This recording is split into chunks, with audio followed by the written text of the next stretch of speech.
जय हिंद एवरीवन। सो MTS exam 2025 पे क्या फ़र्क पड़ेगा पोस्ट फेज़ एग्ज़ाम जैसे अभी हुआ है, पहला एग्ज़ाम है जो वेंडर बदलने के बाद है। सो काफ़ी ज़्यादा स्पेकुलेशन लोग लगा रहे हैं कि ऐसा पेपर आएगा वैसा आएगा।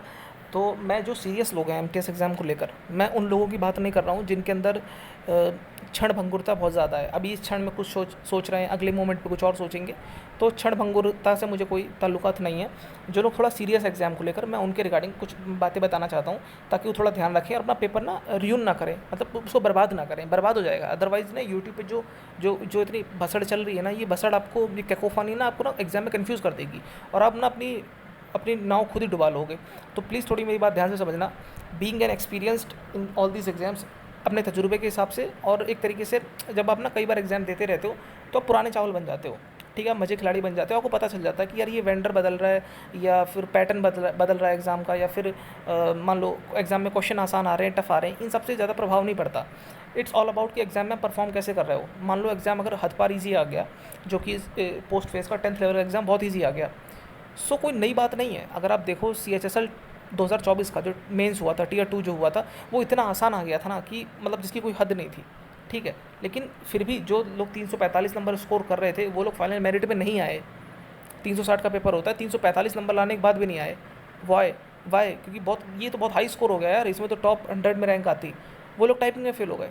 तुम समझ पा रहे हो, ये साइकी का गेम है। You have to balance everything. हर चीज़ आपको बैलेंस करनी है। मान लो कोई क्वेश्चन बहुत आसान आ गया, रीजनिंग बहुत, अब जैसे लोग बता रहे हैं रीजनिंग बहुत आसान आ रही है, कोई कह रहा है मैथ्स बहुत आसान है, बच्चों वाले सवाल है, बिल्कुल बिना पेन उठाए सॉल्व कर दोगे। तो मैं आपसे कहता हूँ उसमें भी बहुत से लोग एग्जाम क्लियर नहीं कर पाएंगे, because at that point of time आपको अपनी साइकी देखनी है, आपको एक्यूरेसी मेंटेन करनी है। आप पैनिक कर जाओगे, जीएस से कोई आसान सवाल है, मतलब समझ रहे हो एग्जामिनर कैसे आपको पागल बना सकता है। आपको लग रहा है कि आप ज़्यादा होशियार हो, लेकिन वो आपसे एक कदम आगे है। आसान क्वेश्चन में ये होता है ना, लोग ना क्वेश्चन कब गलत करते हैं, दो ही केस हो सकते हैं। या तो सवाल बहुत आसान आ जाए, या तो फिर ना पेपर इतना ज़्यादा एब्सर्ड आ जाए कि आप तब घबरा जाओ।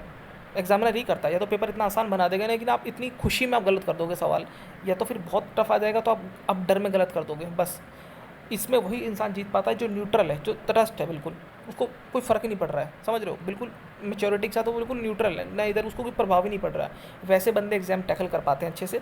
मैं कुछ आपको 2 4 5 बातें के ऊपर मैं आपके जो मेरे विचार है मैं वो रखना चाहता हूँ ताकि आप लोग ज़्यादा कन्फ्यूज़ ना हो। नए लिफाफे में पुराने खत, ये बहुत पुरानी कहावत है, कुछ वैसा ही हो रहा है। ये जो प्रॉब्लम्स हैं एसएससी में, ये पहले भी होती थी, ऐसा नहीं कि पहली बार हो रही हैं। ठीक है, और आए दिन, मतलब कभी आपने देखा हो, कभी कहते थे टियर 2 में टाइपिंग में दिक्कत आ गई, कोई कीबोर्ड नहीं काम कर रहा है, कभी होता था कि कई सेंटर पे एग्ज़ाम कैंसिल हो गया था। एमटीएस का लास्ट टाइम हो गया था बिहार में एक सेंटर में। तो ये पहली बार नहीं हो रहा है, लेकिन आपको ऐसे प्रेजेंट करा जा रहा है ना यूट्यूब के ऊपर कि देखो देखो वेंडर बदल गया, देखो देखो ये हो गया, वो जादू हो गया। मैं कहता हूँ उससे ये पहली बार थोड़ी हो रहा है, ये नए लिफाफे में पुराने खत हैं। वो पुरानी घटनाएं हैं जो हो चुकी हैं, होती आ रही, होती रहेंगी आगे, बिकॉज ह्यूमन एरर का हमेशा स्कोप रहता है। हो जाती है गलतियाँ यार, एक बात। दूसरी बात है, कुछ लोग ऐसी फ़ोटोज़ वगैरह दिखा रहे हैं कि देखो एग्जाम सेंटर कितना बुरा है, इसमें ईंटें ईंटें हैं, या फिर ऐसी मतलब लोकल सा है बिल्कुल। और टीसीएस वाला देखो कितने बड़ी इमारतें थी, शीशे लगे हुए थे और एवरीथिंग। देखो ऐसा है, एग्ज़ाम सेंटर में चाहे संगमरमर का पत्थर लगा हो, चाहे वो छप्पर हो, वहाँ पर मुझे फ़र्क नहीं पड़ता। एग्ज़ाम हॉल के वहाँ के कंप्यूटर होना चाहिए जो कि चलना चाहिए और सर्वर से कनेक्ट होना चाहिए, और एग्ज़ाम में क्वेश्चन मुझे साफ साफ दिखने चाहिए। बस गया भाड़ में, मुझे पेपर तुम कहीं भी करा लो, तालाब में बैठ के करा दो, मुझे नौकरी चाहिए तो मैं पेपर पे फोकस करूँगा। मैं फालतू की जो पेरीफेरी की चीज़ें हैं इसको लेके छाती नहीं पीटूंगा। ये वही होता है थोथा चना बाजे घना, जो लोग प्रिपेयर नहीं करते ढंग से, वो पेरीफेरी चीज़ें उनको मैटर करती हैं। जब आपके अंदर जुनून चढ़ा होता है ना एग्ज़ाम का, जुनून समझते हो ना, पागलपन एक चढ़ा होता है ना, एग्ज़ाम सेंटर कहीं भी हो, आप पैसे उधार ले लोगे भाई साहब, इतने पैसे आप खर्च कर देते हो जीवन में। थोड़ा चैलेंज अगर आ गया, क्योंकि देखो ना एग्ज़ाम सेंटर दूर पड़ रहा है, तो ये डिमांड सप्लाई का गेम होता है। टीसीएस के पास इतनी ज़्यादा डिमांड थी कि उसकी सप्लाई भी ज़्यादा थी, इसीलिए एग्जाम सेंटर बहुत ज़्यादा थे। एडिक्विटी का छुटपुटिया कभी पहले कुछ रहा होगा, 2 4 5 एग्जाम करा दिए होंगे। अब उसके पास भी डिमांड बढ़ी है। एसएससी बहुत बड़े एग्जाम होते हैं भाई साहब, लाखों लोग, करोड़ों लोग पेपर देते हैं पूरे साल में। तो अब इसके पास भी डिमांड बढ़ी तो सप्लाई भी बढ़ेगी। ऐसा तो नहीं कि वो हमेशा ऐसे ही कराएगा, ग्रेजुअली उसकी सप्लाई बढ़ेगी। तो थोड़ा पेशेंस रखो, दिमाग का प्रयोग करो। लोग ना एकदम भड़काने लग जाएंगे आपको, और आप अभी शायद कच्ची उम्र में भड़क भी जाते हो बहुत। तो ये सब चीज़ें नहीं करनी है, पैनिक नहीं होना है। और भड़कने में क्या होता है ना, एग्जाम पे फ़र्क पड़ जाता है। ये बात मेरी ध्यान रखना, एग्जाम पे फ़र्क मत, एग्जाम पे कॉम्प्रोमाइज़ नहीं होना चाहिए। बिकॉज मान लो आज आप बहुत ज़्यादा जुनूनी हो गए, एमटीएस एग्जाम है, मान लो आज आपका एग्जाम है, अब बहुत जुनूनी हो गए, नहीं यार ऐसा हो रहा है, वैसा हो रहा है, फलाना हो रहा है, ठिकाना हो रहा है। शाम तक एग्जाम देके जब आप निकलोगे ना, तो आपको सब कुछ बेईमानी लगेगा। ये सब कुछ झूठ हो गया यार, सब बेईमानी हो गई मेरे साथ। क्योंकि एग्ज़ाम हॉल में जो पेपर देना था बस वही मैटर करता है, उसके अलावा सब चीज़ सेकेंडरी है, सब कुछ फालतू है। सिर्फ एग्ज़ाम हॉल में जो क्वेश्चन आप टिक कर रहे हो बस वही मैटर करता है। जैसे ऑफलाइन एग्जाम होता है, OMR शीट में जो आपने गोले भरे हैं बस वो मैटर करता है। एग्जाम हॉल में कैसा था, इन्विजिलेटर चिल्ला रहा था, आपको पानी नहीं मिला, पंखा नहीं चला, वो सब बातें सेकेंडरी है मेरे दोस्त, समझ लो इस बात को बस। अगर मेरी बात आपके दिमाग में भेजे में घुस गई तो मेरे भाई मेरी बहन कभी अब कंफ्यूज नहीं होगे। कोई भी वेंडर बदल जाए, कोई भी एग्ज़ाम दोगे जीवन में, बात ध्यान रखना, एग्ज़ाम ज़्यादा मैटर करता है। अगर आपके अंदर, अब आपको ना लोग बोलेंगे अच्छा ठीक है ये तो बात ठीक है, एग्ज़ाम ज़्यादा मैटर करता है, लेकिन एग्ज़ाम देने में ही तो तकलीफ़ हो रही है हमको। मैं आपसे कहता हूँ सच सच बात अपने दिल पे हाथ रख कर बोलना, एग्ज़ाम में इतनी तकलीफ़ क्या सच में है जितनी ये लोग यूट्यूब पर क्रिएट कर रहे हैं, अननेसेसरी क्रिएट कर रहे हैं। कह रहे हैं ये सर्वर नहीं चल रहा, ये अरे सर्वर नहीं चलेगा तो एग्ज़ाम वो कैंसिल होगा। अगर इकलौता आपका सर्वर नहीं चल रहा है, मान लो कुछ प्रॉब्लम आ गई, उसमें ब्लैकआउट हो गया, स्क्रीन चली गई, तो आपको उसी जगह से टाइम मिलेगा जहाँ से आपके गलत, जहाँ से आपने छोड़ा है। एक बात, दूसरी बात, माउस का इशू हो गया मान लो बीच में, पहली बात तो होता नहीं, बिकॉज अब पहले से बैठे होते सिस्टम पर, माउस वाउस चला के देख लेते हो अच्छे से, ऐसा बहुत रेयर केस होता है। ये दो इशू होते हैं मेनली, क्योंकि टाइपिंग वगैरह तो टियर 2 में होती है, तो मेनली पेपर आप ऐसे ही देते हो ना कि सर्वर चलना चाहिए, स्क्रीन पर दिखना चाहिए और माउस चलना चाहिए, बस यही तो बात है ना। ठीक है, इसकी बात हो गई। और जो डिस्टेंस वाला है मैंने आपको इशू बता दिया, डिमांड सप्लाई से वो टैकल होगा। रूड और एब्सेंट माइंड स्टाफ, मतलब स्टाफ को पता ही नहीं एब्सेंट माइंड है, पता ही नहीं करना क्या है, या मान लो रूड है वो, तो आप उस दिन क्या करोगे यार, बैड लक है आपका। ऐसे तो बुरे लोग मिल जाते हैं ना जीवन में, तो आप क्या हर किसी की शिकायत लेके थोड़ी बैठ जाते हो। तो ये अगर है तो आपको टैकल करना पड़ेगा, बिकॉज एग्जाम हेड है जो ना, जो एग्जाम का कोऑर्डिनेटर है, जो सबसे बड़ा मतलब पोजीशन है एग्जाम सेंटर पे, उसी बंदे की फाइनल अथॉरिटी है। आप चिल्लाते रहो, चिल्लाने से कुछ नहीं होगा। और एक बात और याद रखना, यूट्यूब पर अगर आप देख लो कि जो लोग नहीं रकस क्रिएट कर रहे हैं, एकदम से हल्ला गुल्ला कर रहे हैं, नारेबाजी कर रहे हैं, ये सब काम मत करना, डिबार कर दिए जाओगे हमेशा हमेशा के लिए, बात ध्यान रखना। और सेंट्रल गवर्नमेंट की अगर किसी ऑर्गेनाइजेशन से आप डिबार हो गए तो बाकी एग्जाम से भी आप पे उंगली उठेंगी। मान लो आप एसएससी में डिबार कर दिए गए, जब आप जब यूपीएससी एग्जाम दोगे वहाँ पर भी ये चीज़ कंसिडरेशन दी जाती है, बात ध्यान रखना। सेंट्रल गवर्नमेंट एजेंसीज़ में अगर डिबार हो गए तो बहुत ज़्यादा इसमें क्लेम होता है, बहुत ज़्यादा इसमें केस होता है। ये मत होने देना, ये फालतू की इसमें मत पड़ जाना, बहकावे में या बहाव में बह जाओ कि मान लो एग्जाम हॉल में कुछ प्रॉब्लम हो गई, मान लो कंप्यूटर शट डाउन हो गए, तो एक बंदा चिल्लाएगा, उसको तो कुछ करना धरना है नहीं, आपको भी उसमें डूबेगा, हम तो डूबेंगे सर, हम तुम्हें भी ले डूबेंगे। तो सिंसियरली चुपचाप बैठे रहो, क्योंकि प्रॉब्लम है सब। अब ये तो है नहीं कि बंद कमरे में पेपर हो रहा है, कुछ पता नहीं चलेगा, सब काम सर्वर पे जा रहा है, सारा डेटा जा रहा है, तो एसएससी को दिखेगा ना कि इस एग्जाम सेंटर में लोग सबमिट क्यों नहीं हुआ, ऑटो सबमिट कैसे हो गया सबका, पेपर कंप्लीट क्यों नहीं हुआ, समझ रहे हो। ये सब चीज़ें मैनेज होती हैं, आपको ना पता हो तो यूपी पुलिस में सब इंस्पेक्टर की वैकेंसी हुई थी, मुझे याद आ रहा है, तो उसमें क्या हुआ था ना कि लास्ट के कुछ टाइम पे ना पूरा पेपर सॉल्व हो गया था, अचानक से सारे जो वो होते हैं ना क्वेश्चन ऑप्शन, वो सिलेक्ट कर रहे थे बंदे, ये न्यूज़पेपर में भी आया था। तो जो कराने वाला आयोग था उसने ऐसे पकड़ लिया कि एक साथ लास्ट के आधे घंटे में कैसे सबमिट कर रहे हैं, सारे आंसर ठीक कर रहे हैं, बस उसी जगह उन्हें शक हो गया कि यहाँ पर कुछ माल प्रैक्टिस करी गई है। तो इस चीज़ का थोड़ा ध्यान रखना, ये बेवकूफ़ों की तरह आपको भड़का देते हैं ना यूट्यूब पर, इनकी थोड़ा अपना दिमाग यूज़ करो।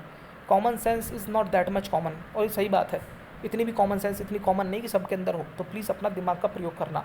पोस्ट फेस एग्जाम लेवल से कोई फ़र्क नहीं पड़ता, एक्यूरेसी मैटर कर रही है, एग्जाम आप कैसे टैकल कर रहे हो उसी नॉलेज बेस के साथ, बिकॉज पूल ऑफ कैंडिडेट तो सेम है ना, वही बंदे पढ़ के जा रहे हैं लिमिटेड किताब में, पेपर कितना भी एब्सर्ड आ जाए, लेकिन लोग तो उतने, तो रिलेटिव मार्क्स आएंगे, जब कम नंबर आएंगे तो कम कट ऑफ जाएगी, ज़्यादा मार्क्स आएंगे तो ज़्यादा कट ऑफ जाएगी, बाकी नॉर्मलाइजेशन का भी फैक्टर है।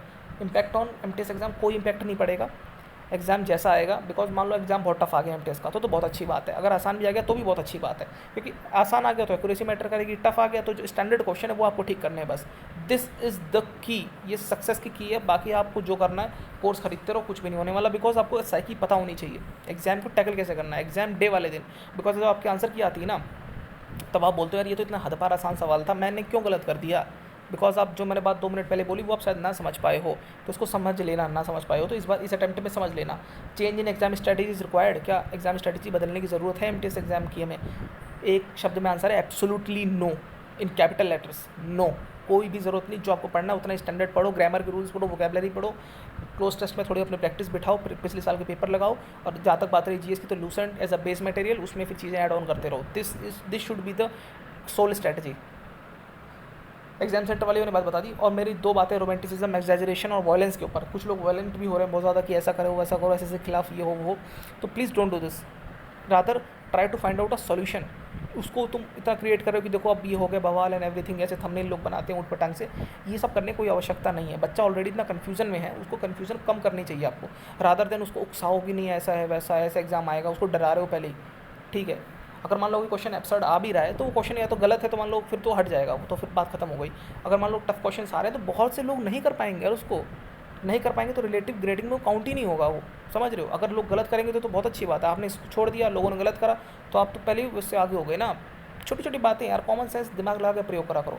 बाकी मैं अपने एक्सपीरियंस से बता रहा हूँ, ये सब चीज़ें चलती रहती है, ये सब आंधी आती है, आंधी चली जाती है। जो बंदा न्यूट्रल रहता है, स्ट्रांगली अपनी जो चीज़ पढ़ के गया उस पर अपना दिमाग फोकस रखता है, मत देखो कहाँ एग्ज़ाम में क्या हो रहा है। मुझे याद है, मैं एक बार मैं कैट एग्ज़ाम दे रहा था, आज से 2-2.5 साल, लगभग 3 साल पहले की बात है। कुछ नए बंदे भी थे एग्ज़ाम सेंटर पे, तो वो लोग बड़े पैनिक हो गए यार, ठीक है। अब मुझे पता था कि ये कंप्यूटर शट डाउन हो गया, लेकिन मैं क्वेश्चन सॉल्व कर रहा था, मुझे वैल्यूज़ याद थी, तो मैं अपना जो रफ पेपर पे क्वेश्चन सॉल्व करता रहा। मैंने कहा शट डाउन हो गया, गया भाड़ में, 2 मिनट बाद चल जाएगा, जहाँ से मेरा टाइम स्टॉप हुआ था वहीं से मुझे मिलेगा। I know the rules of the game. और अगल बगल में 2-4 लोग शायद नए खिलाड़ी आए होंगे, उनको पता नहीं होगा, तो वो एकदम पैनिक हो रहे कि नहीं सर ये वो ही क्या हो गया, मेरा टाइम बड़ा क्रूशियल है, each and every minutes counts in this exam. वो अपना जो इंग्लिश में झाड़ने लगे, तो उनको मैंने कहा कि अगर आप इंग्लिश इतना झाड़ रहे हो, थोड़ा कॉमन सेंस भी रखो, भी उसी पॉइंट से आपको मिलेगा टाइम, अगर कभी आपने ऑनलाइन एग्जाम कभी फेस करा हो तो। अदरवाइज भी यूज़ योर कॉमन सेंस यार, अगर ऐसे जाने लगा अगर 1-2 बार तो गई भैंस पानी में।